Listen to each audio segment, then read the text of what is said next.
सबसे पहले आप लोगों को समझना है सीआईएस। क्या समझना है? सीएसआई। तो सीएसआई का सबसे पहले पूर्ण रूप आपको याद रखना है। तो सीआईएस का पूर्ण रूप क्या हो जाएगा? कॉमनवेल्थ ऑफ इंडिपेंडेंट स्टेट्स, यानी इसका मतलब हो जाएगा स्वतंत्र राष्ट्रों के राष्ट्रकुल, या कहीं कहीं लिखा रहेगा स्वतंत्र राष्ट्रों के राष्ट्रमंडल भी। क्या लिखा रहेगा?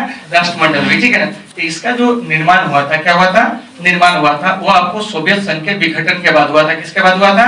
सोवियत संघ के विघटन के बाद हुआ था। तो आपका यहाँ से प्रश्न आएगा कि सोवियत संघ का विघटन कब हुआ था? तो देखिए, सोवियत संघ का जो विघटन हुआ था वो आपको 25 दिसंबर 1991 को हुआ था। कब हुआ था? 25 दिसंबर 1991 को हुआ था, ठीक है ना। और सोवियत संघ के विघटन के समय एक चीज याद रखिएगा, वहाँ के जो राष्ट्रपति थे, ठीक है ना, वो आपको कौन थे? तो मिखाइल गोर्बाचोव थे। और आप लोग को पढ़ाया भी हुआ है पॉलिटिकल साइंस में क्या, कि सोवियत संघ के जो अंतिम राष्ट्रपति थे वो कौन थे? तो आपको मिखाइल गोर्बाचोव थे। कौन थे?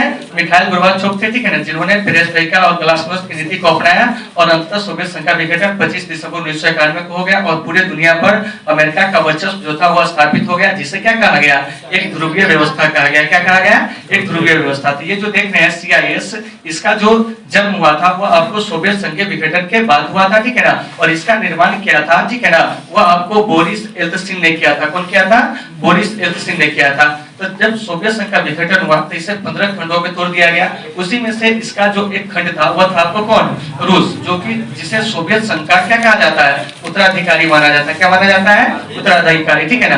तो इसी रूस के जो आपको क्या थे कि मतलब सोवियत संघ के विघटन के बाद जो रूस बना था, उस रूस के जो निर्वाचित प्रथम राष्ट्रपति थे बोरिस येल्त्सिन, उन्होंने ही क्या किया था? सीआईएस को क्या किया था? स्थापित किया था। और इसमें जो सदस्य राष्ट्र है वो आपको 12 है। कितने हैं? 12 है। यानी कि सोवियत संघ से जो 15 को गणतंत्र जो क्या हुआ था कि आपको अलग हुआ था, क्या हुआ था?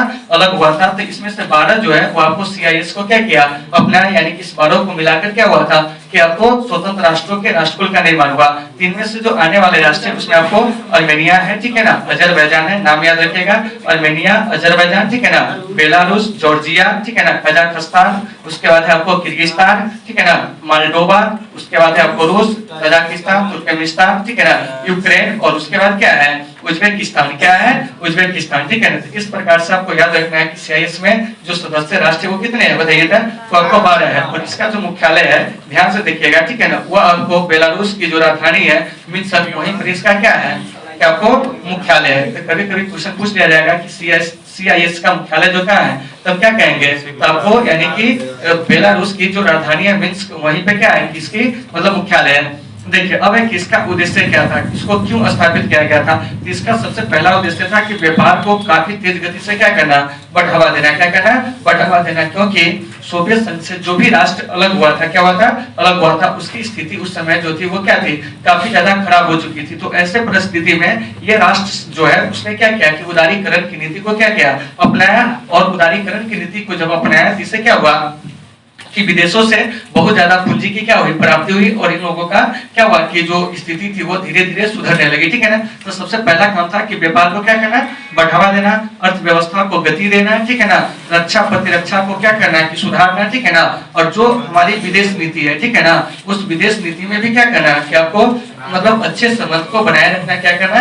बनाए रखना। तो ये सभी जो था वह आपको सीआईएस का क्या था कि उद्देश्य था। क्या था? उद्देश्य था। तो इसको क्लियर कर लीजिए, फिर हम आगे पढ़ेंगे अभी इसके बाद, ठीक है ना, कि आपको यूरोपीय संघ क्या पढ़ेंगे? यूरोपीय संघ, ठीक है ना। इसको देख लीजिए अच्छे से।